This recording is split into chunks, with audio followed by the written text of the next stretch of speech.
고린도전서 5장. 여러분의 몸으로 하나님을 영화롭게 하십시오. 또한 나는 여러분 교회의 가족 가운데에서 수치스러운 성행위가 행해지고 있다는 소식을 접했습니다.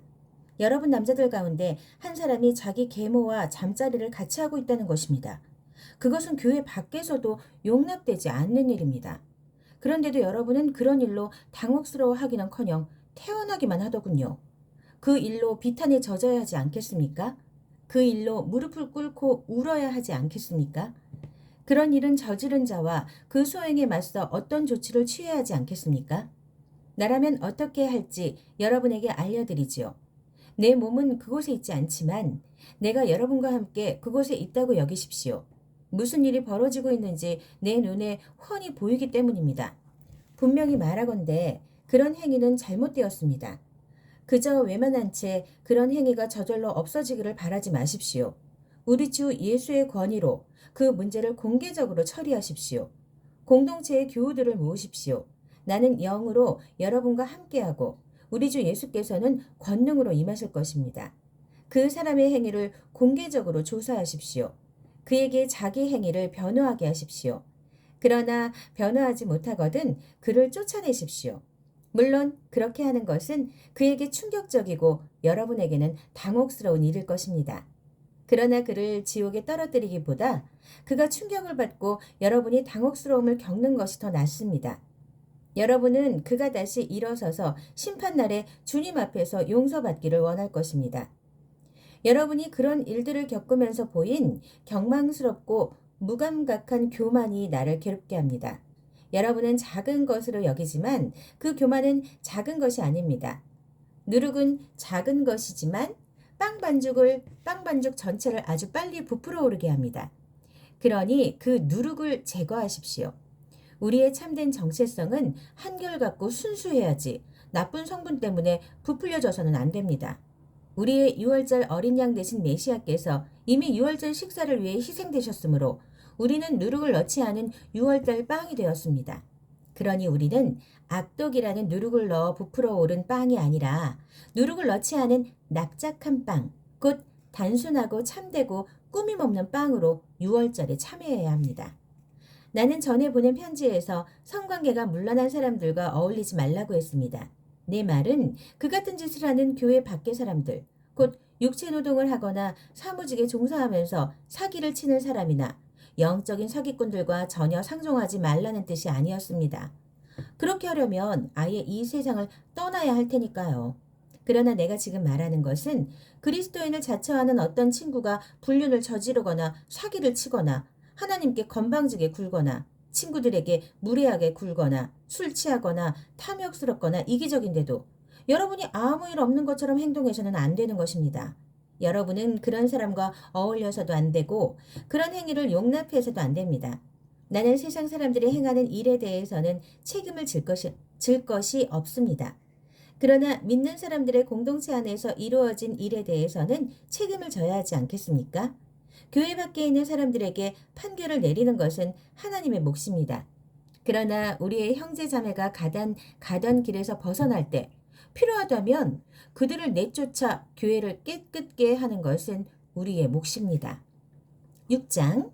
그리고 여러분이 서로를 세상 법정으로 끌고 간다고 하는데 어떻게 그럴 수 있습니까? 여러분이 부당한 취급을 받았다고 생각하여 그리스도인의 가족인 교회 안에서 그 문제를 해결하지 않고 하나님의 방식을 전혀 모르는 세상 법정으로 앞장서 가다니 그것이 말이 됩니까? 이 세상이 예수를 따르는 성도들로 이루어진 법정 앞에 서게 될 날이 다가오고 있습니다. 장차 여러분이 이 세상 운명을 판결하게 되어 있다면 이처럼 사소한 일은 직접 판결하는 것이 바람직하지 않겠습니까? 우리는 장차 천사들까지 심판하게 될 테니 말입니다. 여러분이 이 일상적인 사건들을 판결하지 못할 이유가 무엇이겠습니까? 이처럼 불화와 부당한 일이 일어날 때 어째서 여러분은 다른 면에 있어서는 신뢰하지 않는 세상 사람들에게 그 일을 맡겨 판결을 받으려고 합니까? 내가 이토록 냉정하게 말하는 것은 여러분이 벌이고 있는 일이 얼마나 어리석은지 일깨우려는 것입니다. 불화와 다툼이 일어날 때 여러분 가운데 그 일을 공정하게 판결할 만큼 분별 있는 사람이 하나도 없다는 것이 가능한 일입니까? 믿을 수 없는 일입니다. 여러분이 하나님을 전혀 믿지 않는 사람들 앞에서 서로를 끌고 가다니요. 정의의 하나님을 믿지 않는 그들이 어찌 정의로운 판결을 내리겠습니까? 이런 법정 다툼은 여러분의 공동체의 흉한 오점이 되고 말 것입니다. 차라리 부당한 취급을 받더라도 그냥 받아들이고 잊어버리는 편이 더 낫지 않겠습니까? 지금 여러분이 벌이고 있는 일은 더 많은 부당행위와 불의가 일어나도록 기름을 끼얹는 격입니다. 여러분의 영적 공동체에 속한 가족들에게 더 많은 상처를 안겨줄 뿐입니다. 여러분은 이것이 살 길이 아니라는 것을 알지 못합니까? 하나님께 마음을 두지 않은 불의한 자들은 그분의 나라에 들어가지 못할 것입니다. 서로를 이용하고 악용하는 자들, 성을 이용하고 오용하는 자들, 땅을 이용해 먹으면서 땅과 거기에 있는 모든 것을 착취하고 남용하는 자들은 하나님 나라의 시민이 될 자격이 없습니다. 여러분 가운데 상당수는 내가 무엇을 두고 말하는지 경험으로 알 것입니다. 얼마 전까지만 해도 여러분이 그렇게 살았으니 말입니다. 그러나 그 이후로 여러분은 우리 주님이시며 메시아이신 예수와 우리 안에 계신 하나님, 곧 성령으로 말미암아 깨끗해졌고 새로운 출발을 하게 되었습니다. 법적으로 문제가 없다고 해서 영적으로 적합한 것은 아닙니다. 만일 내가 해도 된다고 생각한 것을 무엇이나 하면서 돌아다녔다면 나는 변덕의 노예가 되고 말았을 것입니다. 처음에는 살기 위해 먹지만 나중에는 먹기 위해서 산다는 옛 경언을 아시지요? 어찌 보면 몸은 덧없는 것이라는 말이 타당한 것처럼 들립니다.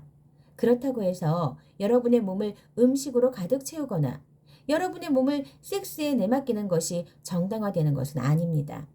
주님께서 몸으로 여러분을 영화롭게 하시니 여러분도 자신의 몸으로 그분을 영화롭게 하십시오. 하나님께서는 주님의 몸을 무덤에서 일으켜 영화롭게 하셨습니다. 그분은 똑같은 부활의 능력으로 여러분의 몸을 대하실 것입니다. 그때까지 여러분의 몸이 주님의 몸과 똑같이 존귀하게 지어졌음을 기억하십시오. 여러분은 주님의 몸을 매운 굴로 끌고 갈 작정입니까? 나는 여러분이 그러지 않기를 바랍니다. 섹스에는 살갗과 살갗의 접촉 그 이상의 것이 있습니다. 섹스는 육체적 사실만큼이나 영적인 비밀이 있습니다. 이는 성경에 두 사람이 한 몸이 될 것이다 라고 기록된 것과 같습니다. 영적으로 주님과 하나가 되려거든 헌신과 친밀함이 없는 섹스, 우리를 전보다 더 외롭게 하는 섹스, 결코 한 몸이 될 수 없는 섹스를 추구하지 마십시오. 성적인 죄는 다른 모든 죄와는 의미가 다릅니다. 성적인 죄는 우리 몸의 거룩함을 더럽히는 죄입니다. 우리 몸은 하나님께서 주시고 하나님께서 의도하신 사랑을 위해 다른 사람과 한 몸이 되도록 지어졌습니다. 여러분은 여러분의 몸이 성령께서 거하시는 거룩한 곳임을 알지 못합니까? 여러분은 하나님께서 엄청난 대가를 치르고 사신 여러분의 몸을 함부로 굴리면서 제멋대로 살아서는 안 된다는 것을 모릅니까? 여러분의 몸은 여러분의 영적인 부분에 속해 있는 소유물이 아닙니다. 그 모든 것의 주인은 하나님이십니다. 그러니 여러분의 몸 안에서 여러분의 몸을 통해 사람들이 하나님을 볼 수 있게 하십시오.